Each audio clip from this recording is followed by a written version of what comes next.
மனச உசுரோட இருக்கும்போது அவனை கண்டுக்கிறதே கிடையாது. கழுதையிலையும் கேவலமா நம்ம பார்ப்போம். அவன் செத்ததுக்கு அப்புறம் அவனுக்கு 1008 சடங்குகள் பண்ணணும்னு நம்ம நினைப்போம். அது எல்லாமே அவன் ஏத்துக்குவான்னு நினைக்கிறீங்களா? இந்த சடங்கை பண்றதுனால நம்மளுக்கு மன திருப்தி கிடைக்கும்னு நினைக்கிறீங்களா? இல்ல தங்கம், எந்த உறவா இருந்தாலும் சரி சாமி, அவங்க உயிரோட இருக்கும்போது காசு பணம் கொடுத்து உதவணும்னு இல்ல தங்கம். காசு பணம் கொடுத்து தான் ஒருத்தரை நம்ம திருப்திப்படுத்தணும்னு கிடையாது. எவ்வளவு ஒரு கஷ்டத்துல இருந்தாலும், எவ்வளவு ஒரு துன்பத்துல இருந்தாலும், நீங்க ஆறுதலா 4 வார்த்தை பேசி பாருங்களேன்.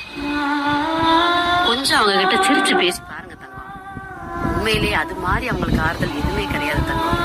இந்த உலகத்துல பணத்தால எல்லாத்தையுமே வாங்கிடலாம் நினைக்கிறாங்க. உண்மையிலே சொல்றேன், பணத்தால சில உறவை விலைக்கு வாங்கலாம். உறவுக்குள்ள இருக்கிற அந்த உரிமையை விலைக்கு வாங்க முடியாது தங்கம். உறவுங்கிறது ஒரு புத்தகம் தங்கம், தவறுங்கிறது ஒரு பக்கம்.